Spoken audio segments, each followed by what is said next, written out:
Hey, what's going on, everybody? It's Wilhelm Scream, and welcome back to another day in Destiny 2 Shadowkeep for some more Destiny 2 news and intel. And if you're like me right now, guys, you're trying to complete your 980 Nightmare hunts. Why not? It's another piece of Pinnacle gear every single week, and that's in short supply. Only a few ways to get that. And I have a really easy glitch to help you get through your 980 Nightmare just that much quicker. I'm going to get to all of that in just one second, but first I just want to remind everybody I'm still doing the giveaway on my YouTube channel. At 15,000 subscribers, all you have to do to be entered into that giveaway is like the video, subscribe to the YouTube channel, turn on the notifications, the bell, right next to the big red subscribe button, and follow me on Instagram or Twitter. They'll be linked in the description box below. So now, guys, on to this glitch. Nightmare hunts, it's a new thing. Obviously, we've had Nightmare hunts since the release of Shadowkeep, but now we have the new Master Level 980 Nightmare hunts. And I am always going to be doing Fogoth because Fogoth has been around forever, and every single glitch to be found in beating him has been discovered in D1. First being the one I'm showing you currently, standing on this rock. I know it doesn't sound like much, but because this particular boss does not have any adds that can actually shoot you, all you have to really do is avoid melee damage. Hiding up here lets you get clear shots of his arm as well as possibly his crit spot. He can't hit you, neither can the adds, and you can go around and get ammo.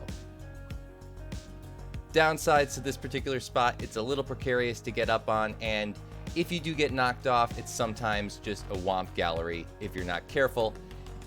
You can slide off, there's not a lot of places to move from this particular location. Other than that, pretty easy, and you can manage. Second is the spot I'm showing you right now, where I have my buddy hidden in this particular run. Similar to the spot on the rock, you're just behind it. This allows you to just hide back here and not get hit at all. Negatives to this spot is that the adds tend not to actually migrate over into this corner that much if you are there. Occasionally they will in the beginning, but towards the end you're actually going to have to go out beyond that point to get them to come towards you. This can make this particular spot a little bit more dangerous on occasion. However, if you're just looking for a place to hide and wait, it is by far the most secure.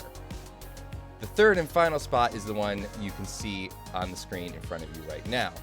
This is on top of essentially the room. In D1, there was actually a dead ghost that you could find up here, and you were actually able to cross this entire gantry. At this point now, you can only come to the spot that I'm showing you, which is on the back corner near the entrance of the room, just to the right. You'll come into the room. To the right, there'll be a small idol hanging from the ceiling. You can jump on top of that and then make your way up to the pillars that are crossing, or the, gantry that's sort of crossing the top of the room. Again, you can't go out onto it, but you can get onto the first spot and shoot down and throw nades as needed. If you have a buddy hiding out in that corner or another buddy maybe on the rock, it'll make short work of the boss, and none of you will really have to worry that much. If you're doing this solo, I would say this is probably the best area as far as being able to do continuous damage. The only short sight is, of course, you're going to need special ammo or any kind of ammo.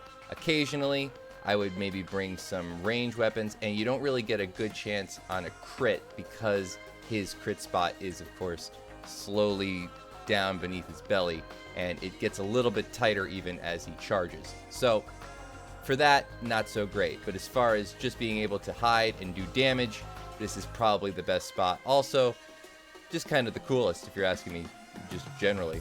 And of course, if you're doing it solo, any of these spots can help, but if you're doing it in a group, it's just that much easier. Keep a buddy in the corner, keep a buddy up here, keep a buddy on the rock, or vice versa, any of the two if you're doing it in a two-man group like I was in this case, and just wait them out. It's that simple. If you're going for a time run, maybe not the best strategy, but I'm sure that any time run can be assisted by not having to worry about any one particular teammate dying and being able to get a fast respawn if that's something you're doing with a group. So thank you guys all so much for watching today. Hopefully this helps you in your 980 Nightfall. And because this has been one of the nightmares, not Nightfall, nightmares for the past couple of weeks, I can see this being on rotation, obviously, fairly often, at least 2 or 3 weeks out of the month. And again, it's a Pinnacle reward at 980, so it's worth doing. And this is an easy way to do it. I'm always going to be doing Fogoth. It's been around forever. Ask any D1 player if they've ever beaten Fogoth. They'll tell you, oh yeah, one of my favorite fights. Certainly was one of my favorite fights in D1. Appreciate all the support on the YouTube channel lately, guys. Remember to like, comment, and subscribe to the YouTube channel, of course, and turn on the notifications to be entered into that giveaway. And as always, guys, I'm Wilhelm Scream. We will see you next time. Little.